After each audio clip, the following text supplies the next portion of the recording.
TVK தலைவர் விஜய்க்கு அவரோட நண்பர் சூர்யா பார்த்திங்க அப்படின்னா விஷஸ் தெரிவிச்சிருக்காரு. டிஎன் ரிசல்ட்ஸை பார்த்துட்டு நிறைய செலிபிரிட்டிஸ் ஒவ்வொருத்தராக விஷ் பண்ணிட்டு இருக்காங்க. ஸோ எக்ஸில் ஒவ்வொரு பதிவாக நம்ம பார்த்துட்ருக்கோம். இப்போ சூர்யா சார் என்ன விஷ் பண்ணியிருக்காருன்னு பார்க்கலாம். மக்களின் அன்பும் ஆதரவும் கிடைப்பது வரம். நண்பர் விஜய் மீது தமிழ்நாடு பெரிய நம்பிக்கை வைத்திருக்கிறது. தமிழக அரசியலில் புதிய அத்தியாயத்தை தொடங்கவிருக்கும் அவருக்கு என் மனமார்ந்த வாழ்த்துக்கள் அப்படின்ற மாதிரி மென்ஷன் பண்ணியிருக்காரு. ஸோ சூர்யா சாரும் விஜய் சாரும் நிறைய படங்கள் நடிச்சிருக்காங்க அப்படின்றது நம்மளுக்கே தெரியும். ஃப்ரெண்ட்ஸ், நேருக்கு நேர் அப்படின்ற மாதிரி. ஸோ அதுக்கும் தாண்டி அவரோட அகரம் ஃபவுண்டேஷன் இனிஷியல் ஸ்டேஜஸ்க்கு தளபதி விஜய் சார் கூட இருந்ததும் நம்மளுக்கு தெரியும். ஸோ அந்தளவுக்கு ரெண்டு பேரும் ஃப்ரெண்ட்ஸாக இருக்காங்க அப்படின்ற பட்சத்தில் நண்பர் விஜய்க்கு என்னோட வாழ்த்துக்கள். பெரிய நம்பிக்கை வச்சுருக்காங்க மக்கள். அதை ஒரு புதிய அத்தியாயத்தை தொடங்கவிருக்கும் அவருக்கு மனப்பூர்வமான வாழ்த்துக்கள் அப்படின்ற மாதிரி சொல்லி அந்த பர்டிகுலர் எக்ஸ் பதிவில் விஜய் சாருக்கு வாழ்த்துக்கள் தெரிவிச்சிருக்காரு. ஸோ நீங்கள் இதை பற்றி என்ன நினைக்கிறீங்க? தமிழக வெற்றிக் கழக தலைவர் விஜய்க்கு பார்த்தீங்கன்னா ரஞ்சித் அவர்கள் பாராட்டு தெரிவித்து வாழ்த்துக்களும் தெரிவிச்சிருக்காரு. என்ன விஷயங்கள்லாம் மென்ஷன் பண்ணி அவர் விஜய்க்கு வாழ்த்துக்கள் தெரிவிச்சிருக்காரு அப்படின்றத நம்ம பார்த்துடலாம். சட்டமன்ற தேர்தலில் தனிப்பெரும் கட்சியாக வெற்றி பெற்றிருக்கும் தமிழக வெற்றிக் கழகத்திற்கும் அதன் தலைவர் திரு விஜய் அவர்களுக்கும் மனமார்ந்த வாழ்த்துக்கள் அப்படின்ற மாதிரி வாழ்த்துக்கள் தெரிவிச்சிருக்காரு.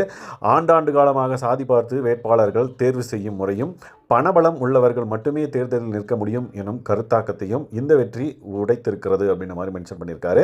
எஸ், ஸோ அந்த பர்டிகுலர் விஷயங்கள்லாம் இல்லாமல் மக்கள் ஒரு மாற்றம் தேவை அப்படின்ற ஒரே காரணத்துக்காக ஜாதி, பணம் இதெல்லாம் பார்க்காம பார்த்திங்க அப்படின்னா ஓட்டு போட்டு வின் பண்ணி வச்சிருக்காங்க அப்படின்னு சொல்லலாம். அதை தான் அவர் மென்ஷன் பண்ணியிருக்காரு.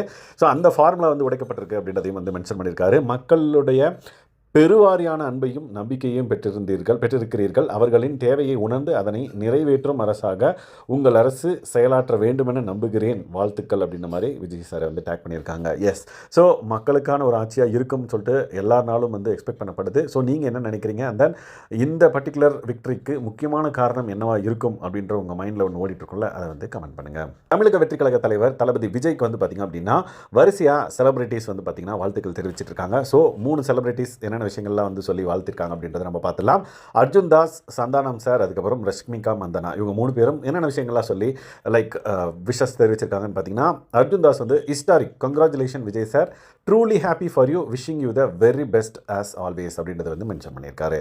அதுக்கப்புறம் சந்தானம் சார் பார்த்தீங்கன்னா கங்க்ராச்சுலேஷன்ஸ் டியர் விஜய் சார், விஜய்னா ஃபார் த மேசிவ் விக்டரி அப்படின்ற மாதிரி மென்ஷன் பண்ணியிருக்காரு. அதுக்கப்புறம் ரஷ்மிகா மந்தானா பார்த்தீங்கன்னா congratulations actors Vijay sir, extremely happy for you and excited to see you in this new era அப்படின்ற மாதிரி மென்ஷன் பண்ணிட்டு all the very bestest to you sir அப்படின்றத மென்ஷன் பண்ணியிருக்காங்க. ஸோ இந்த மாதிரி நிறைய செலிபிரிட்டிஸ் பார்த்திங்க அப்படின்னா தளபதிக்கு விஷ் பண்ணிட்டு இருக்காங்க. ஸோ நீங்கள் என்ன நினைக்கிறீங்க? தளபதி இந்த பர்டிகுலர் பொசிஷனில் சிஎம்மாக இருக்க போகிறாரு, வரப்போகிறாரு அப்படின்றத நீங்கள் எப்படி பார்க்குறீங்க? அதுக்கப்புறம் இவங்களோட வின்னிங்க்கு முக்கியமான காரணம் என்ன அப்படின்றதையும் கமெண்ட் பண்ணுங்கள்.